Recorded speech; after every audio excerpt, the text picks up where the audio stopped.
नमस्ते एंड अस्सलाम वालेकुम ऑल ऑफ़ यू। आज का जो मेरा टॉपिक है वो है एपिलेप्सी एंड सीज़रिंग। कहते हैं मतलब किसे कहते हैं, एपिलेप्सी किसे कहते हैं और सीज़रिंग किसे कहते हैं। तो मैं आपको इन दोनों का डिफरेंट बताऊंगी। ये एक न्यूरोलॉजिकल डिसऑर्डर है और ये इफेक्ट करता है जैसे कि थर्ड यूनिट है हमारा न्यूरोलॉजिकल डिसऑर्डर हमारे एडल्ट हेल्थ नर्सिंग 2 में।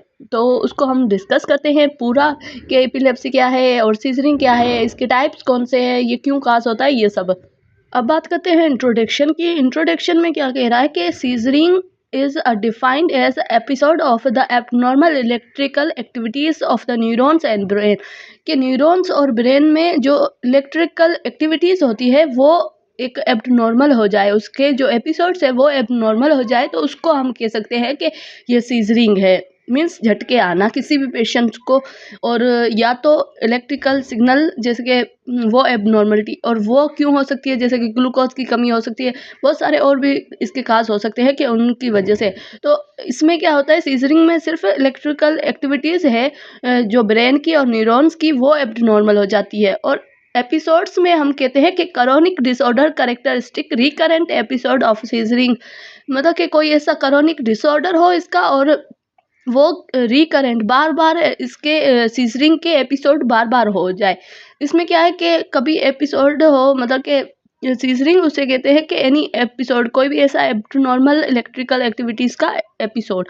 बट एपिलेप्सी में क्या होता है कि रिकरेंट बार बार उस एपिसोड का बार बार होना सीजरिंग का, तो उसे हम कह सकते हैं कि वो एपिलेप्सी है। ठीक है, वो पूरा हमारे एक वो बहुत ही एक खतरनाक हम कह सकते हैं मिर्गी जिसे बोलते हैं, मिर्गी का दौरा। तो वो एपिलेप्सी, ठीक है, वो मिर्गी का दौरा है, बहुत ज़्यादा एपिसोड्स होते हैं सीजरिंग के, तो उसको हम कह सकते हैं एपिलेप्सी। बट सीजरिंग सिर्फ वो है कि अगर हमारी बॉडी में इलेक्ट्रिकल एनी कोई भी एपिसोड्स हो जाए जिसमें इलेक्ट्रिकल एक्टिविटीज एबनॉर्मल हो जाए, फिर से वो सेट हो जाए, उसको जो भी नीड मिल थी वो कुछ मेडिसिन से उस टाइम रिकवर हो सकता है। जैसे कि ग्लूकोज की कमी होती है तभी भी ये सीजरिंग हो सकती है।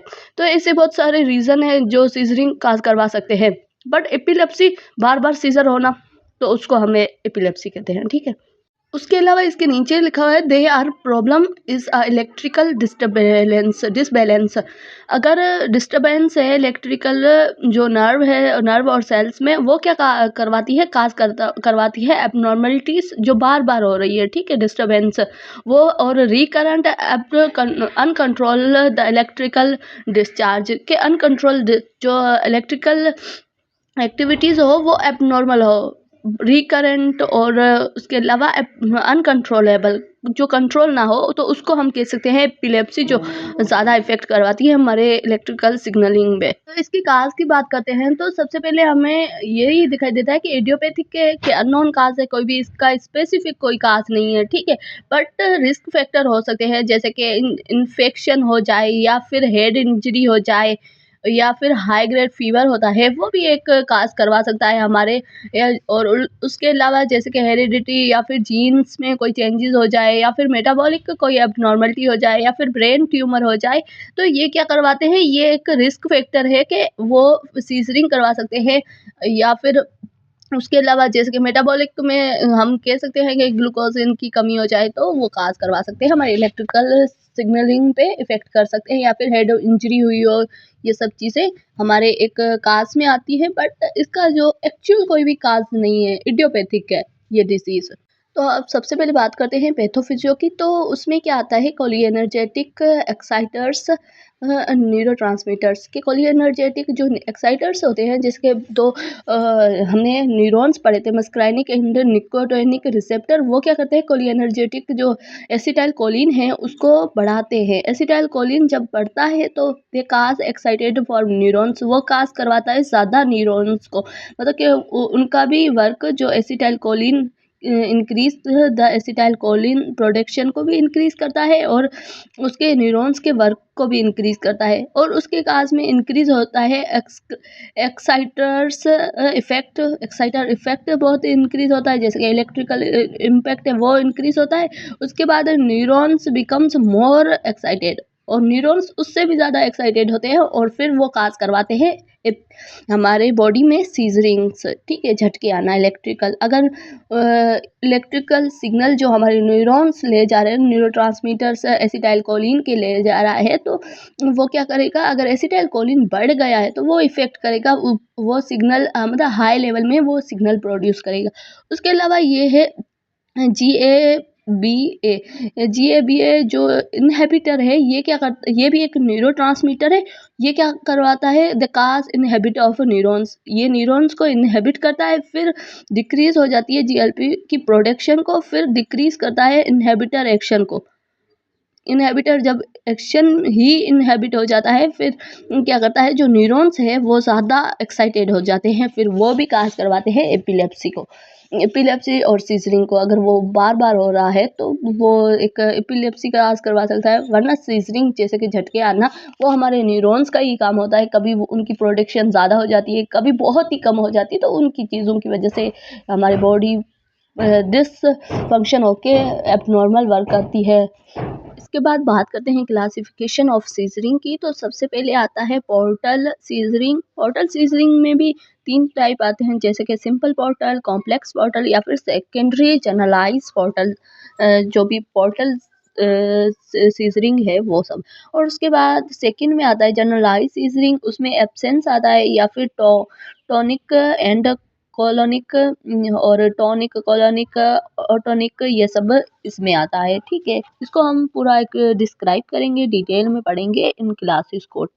सबसे पहले आते हैं हम इनकी ओवरऑल देखते हैं कि जनरलाइज में क्या होता है और पोर्टल में क्या होता है। पोर्टल सीजरिंग किसे कहते हैं और जनरलाइज किसे कहते हैं, ये बिल्कुल हम इसको डिटेल में पढ़ते हैं इस लेक्चर में। तो पोर्टल वो है जो क्या करता है, दे इफेक्ट वन स्पेसिफिक एरियाज, जो हमारा हेमोस्फेयर वहाँ के एक सिंगल एरियाज पे वो इफ़ेक्ट करता है और ब्रेन एट ऑन सेट, और जल्दी से वो इफ़ेक्ट कर जाता है सिर्फ वन हेमोस्फेयर पे।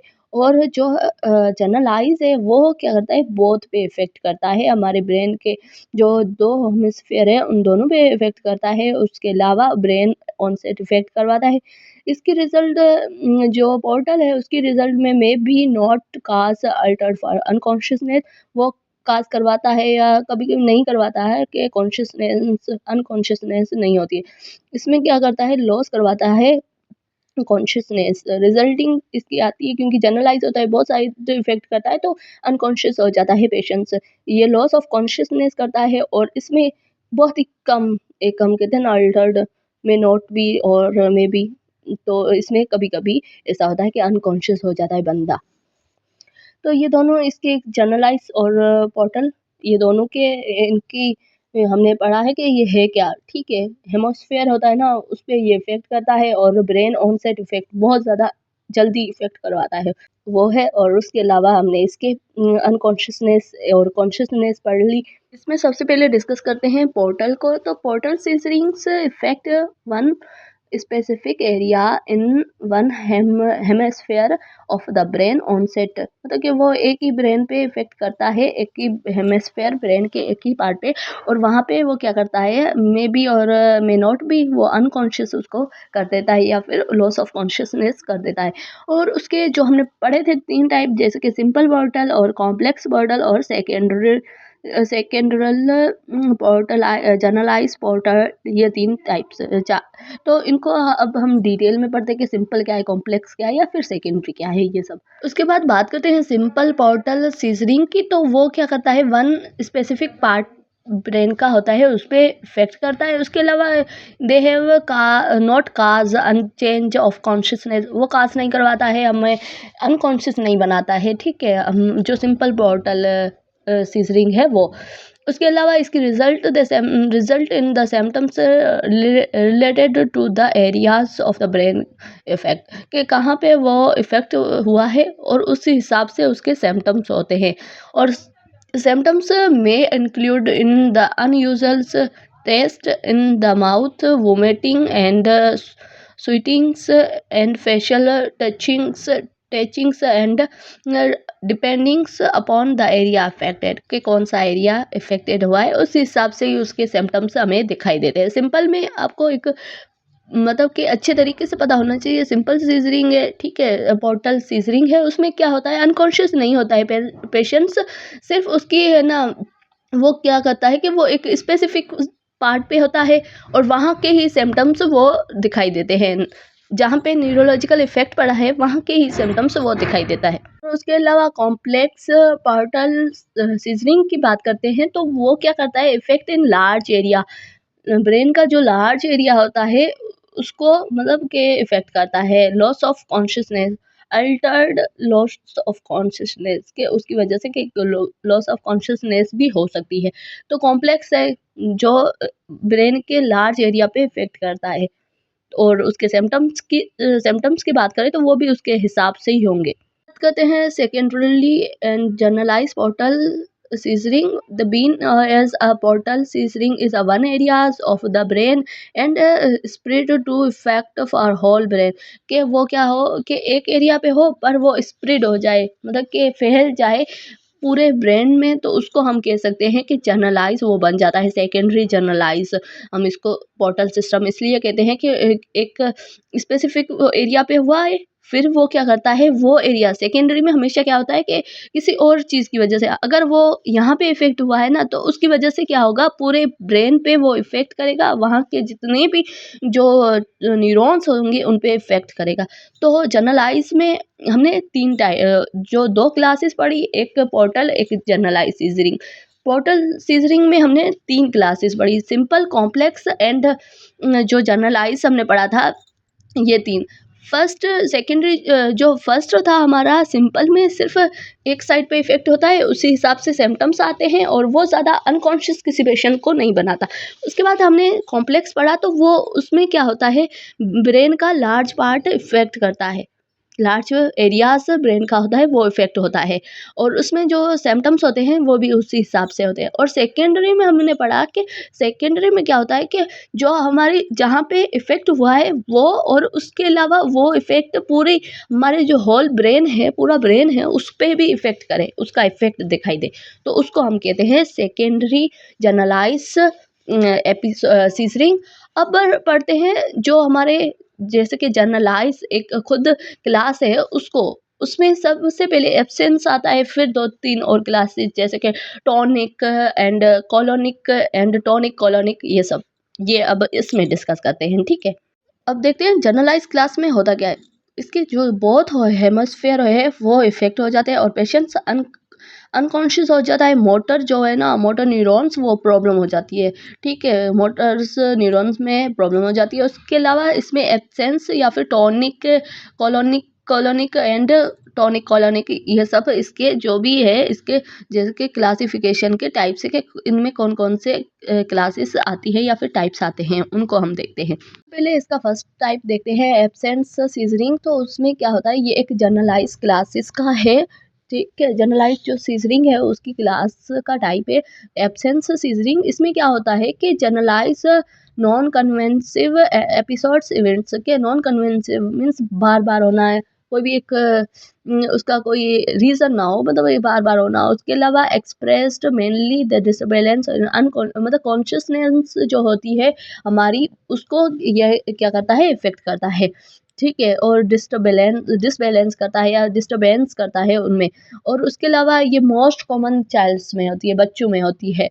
और उसके अलावा जैसे कि हमने यहाँ देखा है कि characterize by the blank star, मतलब हमें दिन में तारे दिखाई देना, वही blank stars, motionless and unresponsible status, के हम किसी भी चीज़ को देख के रिस्पॉन्स ना करें और हमें दिन में तारे दिखाई दे, तो ऐसा सब इसमें एक सिम्टम्स हम कह सकते हैं कि ये सब हो सकते हैं। और उसके अलावा इन्वायरमेंट में होके भी इन्वायरमेंट से कनेक्ट ना हो हम, तो ये भी बच्चों में होता है। तो फिर इसको हम कह सकते हैं एब्सेंस जो जनरलाइज सीजरिंग है वो। और also refers as a petit mal seizuring, इससे हम मतलब रिफर करते हैं कि एपिडल माल सीजरिंग है, ठीक है। तो इसका अब पढ़ते हैं दूसरा टाइप।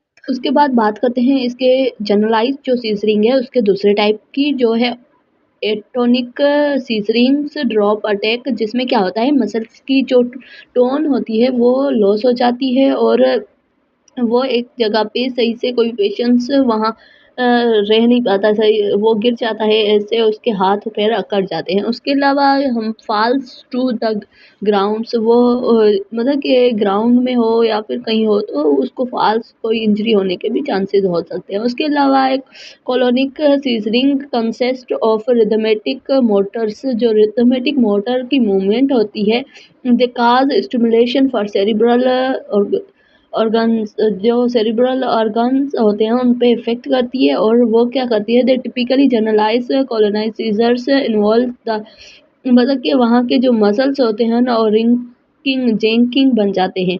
बात करते हैं टॉनिक मसल्स, जो टॉनिक सीजरिंग है उसमें क्या होता है, द इंक्रीज मसल टोन बहुत ज़्यादा इंक्रीज हो जाती है, और रिजिड वो है ना एकदम कड़क बन जाते हैं, और concentration of muscles are fixing means बहुत fixing and lumps in the standard position, वो बहुत ही एक अकड़ जाते हैं सीधी पोजीशन में वो मसल्स हो जाते हैं, ठीक है। और टॉनिक एंड कॉलोनिक सीजरिंग, इसमें क्या होता है कि they also known as a grand mal seizures, they are consist of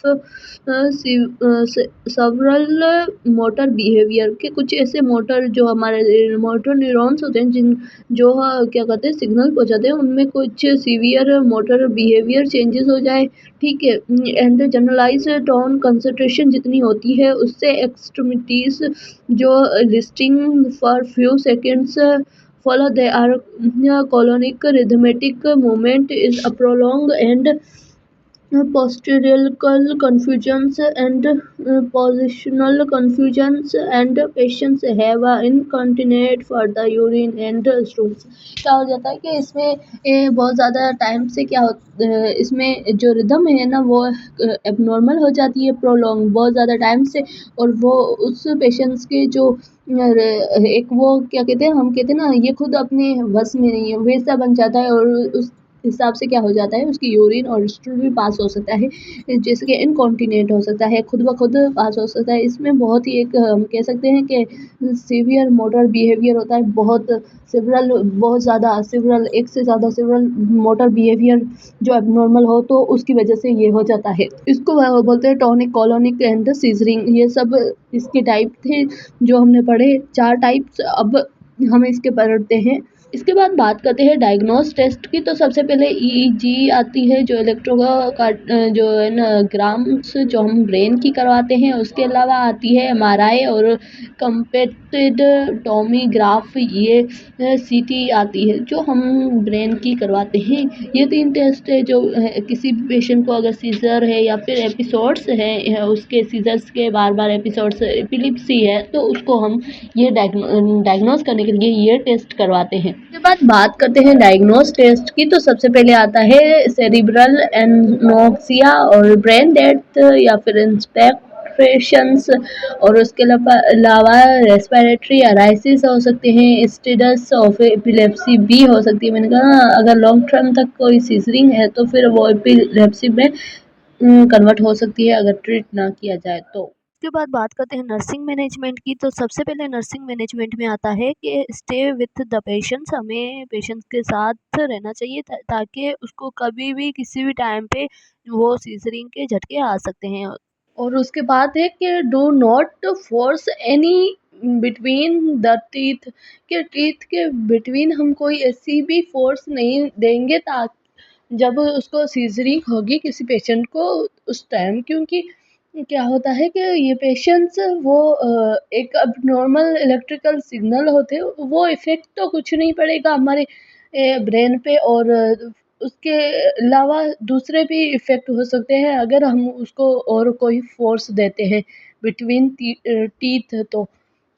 उसके अलावा जैसे हम कह सकते हैं कि किसी पेशेंट्स की फैमिली या फिर पेशेंट को हमें एक अच्छी केयर प्रोवाइड करने के लिए उनका जो ट्रस्ट होगा उसको भी डेवलप करेंगे, और उसकी जो भी मतलब कि प्रॉब्लम है ना उसके रिंग की तो उसको भी कम करेंगे। उसके अलावा हम ऐसे पेशेंट को क्लॉथ देंगे ताकि वो कंफर्ट हो जाए। उसके अलावा हम उसका ओरल टेम्परेचर नहीं मेज़र कर सकते, और ये सब क्या है कि ये एक हम नर्सिंग केयर करते हैं ना किसी पेशेंट की, तो उस का पूरा ओवरव्यू है कि कैसे करते हैं। इसके अलावा आईवी लाइन मेंटेन करेंगे, उसको क्लाइंट को बेड रेस्ट देंगे ताकि, और उसके अलावा ऑक्सीजन मतलब कि बेड साइड पे रखेंगे, ऑक्सीजन की कभी भी ज़रूरत हो सकती है, तो ये सब हम क्या करते हैं। और ऑब्स्टिकल्स फॉल रिस्क मतलब जो भी ऐसे ऑब्स्टिकल है उनको एक साइड करेंगे ताकि कोई भी फॉल के रिस्क ना हो ये सब। तो ये क्या है कि ये एक नर्सिंग केयर है जो नर्सिंग मैनेजमेंट है जो पेशेंट को नर्सिस का काम होता है देना, किसी भी अगर उसको सीजरिंग है तो।